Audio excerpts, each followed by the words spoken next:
Everyone feels fear. But the real question is, how do you face it? Fear is like a demon that shows up right before you're about to do something important, something that could change your life. Its name is Shinkai, but it's not exactly the monster you think. And you'll understand why, if you stay until the end of the story. Yamato was a legendary samurai, a demon hunter. He had won hundreds of battles, but the most important one, he fought within himself. One day, sitting under a cherry tree to escape the heat, he accepted a cup of water from a young boy. "How do you become like you?" the boy asked. Yamato set down the cup, smiled, and began to speak.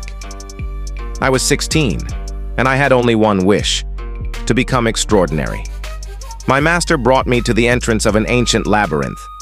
Inside lives Shinkai, the demon of fear. Find what you need to live an extraordinary life, and only then you may leave." I stepped in.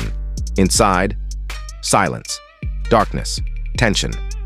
Then I saw him, a towering warrior in black armor, 2 katanas, glowing red eyes. It was like facing a monster, but somehow familiar.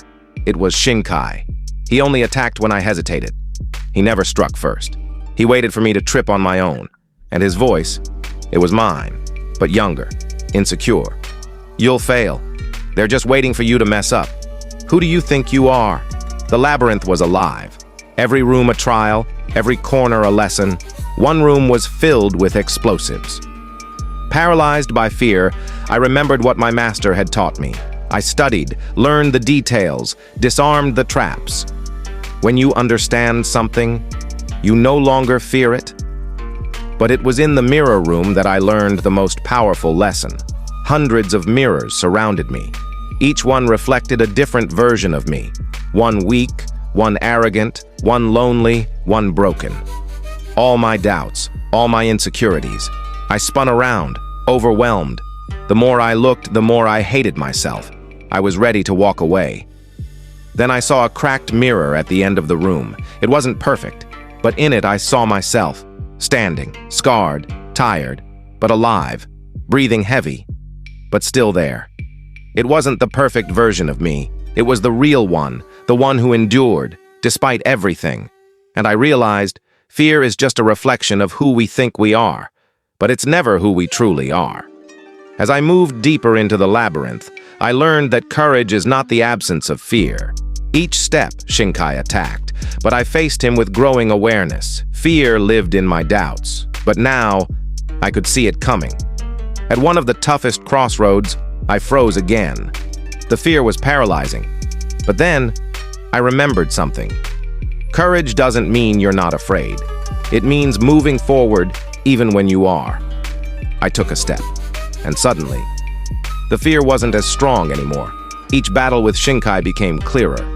I started to predict him, to understand him. I gave him a new name, Kawareta, meaning broken in Japanese, because now I could see his cracks. His attacks were just reflections of my own fear, and the more I knew him, the weaker he became. Finally, I reached the center of the labyrinth. Shinkai was there, but he had changed. His armor was chipped, his voice more human, his eyes tired. He attacked. I fought back, blow after blow, each one a memory, a failure, a scar, until I pinned him down, my blade to his throat. "If I still feel fear, does that mean I'm not enough?" I asked, and he answered, "No. It means there's something you deeply care about, something you don't want to lose.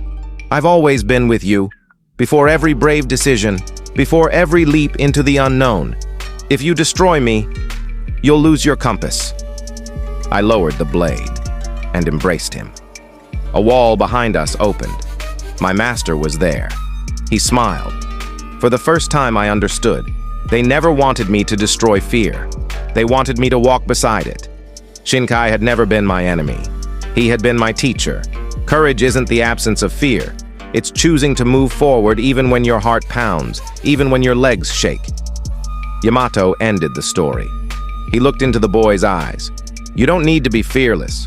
You just need to know when fear is coming and choose to move anyway. Fear is not your enemy. It's just a part of you trying to protect you, even if it holds you back sometimes. Learn to listen to it, challenge it, dance with it. If this story spoke to you, leave a like, share it with someone who needs it, and subscribe for more stories that help you face your inner demons. Because courage isn't being fearless. It's staring fear in the eyes and walking forward anyway.